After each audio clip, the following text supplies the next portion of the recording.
Hey guys, so in this video we will show you the exact candlestick patterns we use to identify trade opportunities. So first, why are candlesticks important to understand? Candlesticks tell a story and are a reflection of what buyers and sellers are doing. What this means is the candlestick pattern that forms tells you a lot about what is occurring in that specific time period in terms of buying and selling within the market. Now, there are many ways to use candlesticks, but in this video, we will be focusing on combining candlesticks with key levels, which we have been building on from past videos, so make sure you are all caught up. So let's go through the specific candlestick patterns we look for. The first candlestick type we look for is the long wick candle. A long wick candle looks like this, where the wick is sticking out. And a pro tip, the longer the wick, the better the candle. So how do we use this candle type? Again, back to what we have been discussing in our previous videos. We look left and notice that price came up, hit and reversed drastically, giving us a good level of resistance. Now, as price came back up to this level, we had no idea whether there would be a trade opportunity or not. What you do is you wait for price action to form at these key levels before deciding what to do. Price action comes in many forms. But in this case, what we got was this great long wick candle that rejects resistance, resulting in a bounce short. So what does the long wick candle tell us in terms of price action? The long wick shows that buyers tried to push price higher but failed, causing the wick to stick out. If buyers were in complete control, then you would have a candle that looked like this form instead, with a big body showing momentum. These long wick candles can form as a result of profit taking at these key levels, as well as sellers stepping into the market. Now, there are also false breakouts that occur, but we will discuss that in another video. So let's show this again. You look left and notice that both times price got to this level, it hit and reversed drastically, giving us a key level of support. Then, as price came back down to this level, we were looking for some form of price action at the level.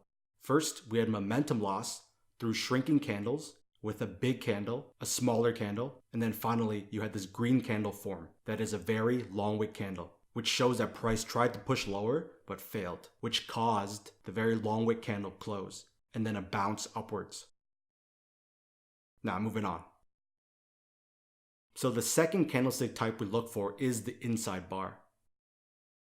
This here is what an inside bar looks like, where the high and the low of the candle is completely inside of the high and the low of the previous candle, which shows momentum loss. So how do we use this candle type? Again, we look left, and on two different occasions, price came up, hit and reversed, giving us a good level of resistance. As price came back up to this level, we had a candle where the wick is sticking out, showing a reaction to the level, followed by this inside bar. Notice how this candle is smaller and is contained within the highs and the lows of the previous candle. So what does the inside bar tell us in terms of price action? It shows that there was momentum loss because price failed to make a higher high. Now, moving on. So the third candle type we look for is what we call a momentum candle. A momentum candle looks like this, where the candle body is bigger than the previous candle's body, showing a gain in momentum.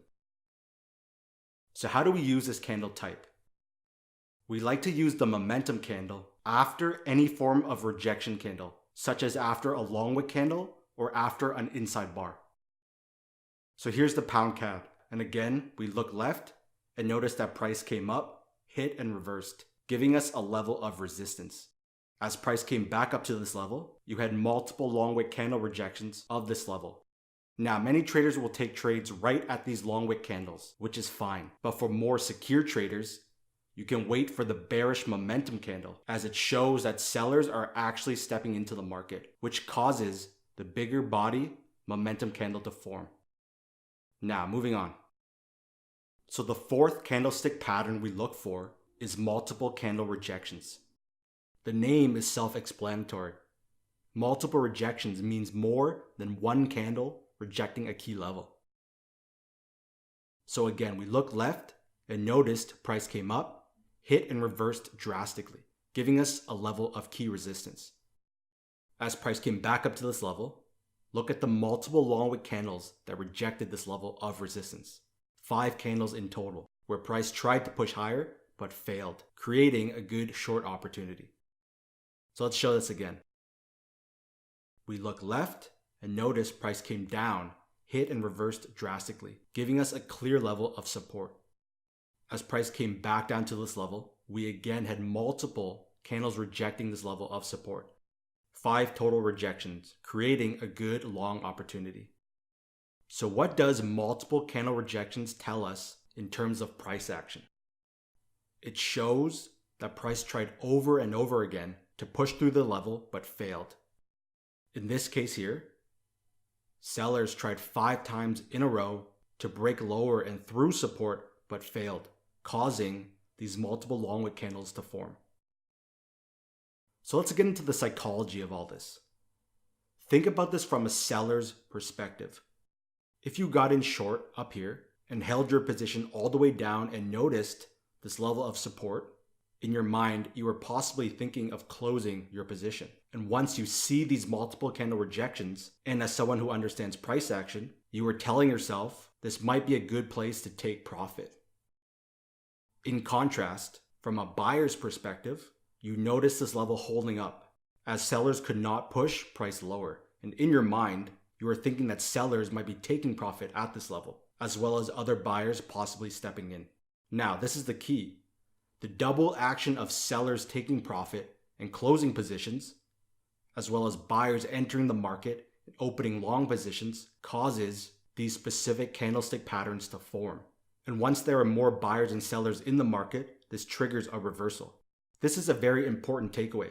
You should always try to look at price action in terms of what other buyers and sellers are thinking and doing, and use that in combination with your trading decisions.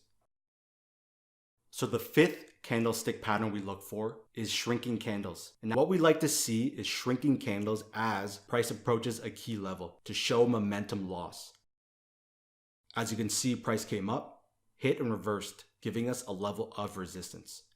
When price came back up to this level, we had a big candle, smaller candle, and an even smaller candle, followed by a long wick candle rejection. And this was a picture-perfect example of shrinking candles, but also combining it with a long wick candle for extra confirmation, which followed with a reversal. Now, this also brings us to our next candlestick pattern, which is a candle color change. As you can see, we had 3 green candles before a red candle finally appears, which shows momentum loss. This complete pattern is also what we call a combo, because you have multiple different candlestick patterns occurring at the same time. You had the shrinking candles, a candle color change, and a long wick candle rejection, which makes this a high quality short opportunity. This also leads us to our next section, which is combining candlestick patterns together. So let's jump to that. Now, in this section, we put it all together. So here's the euro dollar. You look left and notice price came down, hit and reversed, giving you a level of support. As price came back down, you first had momentum loss through shrinking candles. Second, we had a long wick candle rejection of support. And third, a green candle finally appears after consecutive red candles. And this is also a bullish momentum candle, which confirms that buyers were actually stepping in. Again, notice how we stacked multiple candlestick patterns together to improve trade quality. So moving on. Here's the Swiss yen. And again, price came up, hit and reversed drastically, giving us a level of resistance. As price came back up to this level, we had multiple candlestick patterns form. First, a long wick candle rejection. Second, we had multiple additional candle rejections. Third, we had an inside bar, another inside bar. And fourth, a candle color change, as we had all green candles before a red candle appears. Now the same thing occurred again once price came back up. First, we had a candle with the wick sticking out, showing a reaction to the level. This was then followed by a candle color change to red after green candles, and then a perfect inside bar candle. So moving on. Here's the Euro CAD, and again we look left and noticed that price was in a heavy downtrend before finally there was a significant reversal that occurred, which signals to us that this is a key level. Now, as price came back down to this level, what price action candlestick patterns did we have? First, we had momentum loss through shrinking candles, as we had a big candle, a smaller candle, and then an even smaller candle. Second, we had the wicks sticking out from both these candles, showing a reaction to this level. Third, we had a candle color change, as we had 2 red candles followed by a green candle, which shows momentum loss. Fourth, we had an inside bar, as this candle is smaller than the previous candle, which again shows momentum loss. For more secure traders, you can add in one more price action pattern, which is our 5th trait, which is the momentum candle. The momentum candle shows buying presence, as buyers actually stepped into the market, which causes this bigger candle to form. Again, stacking candlestick patterns in combination with key levels is a great way to qualify potential trade entries.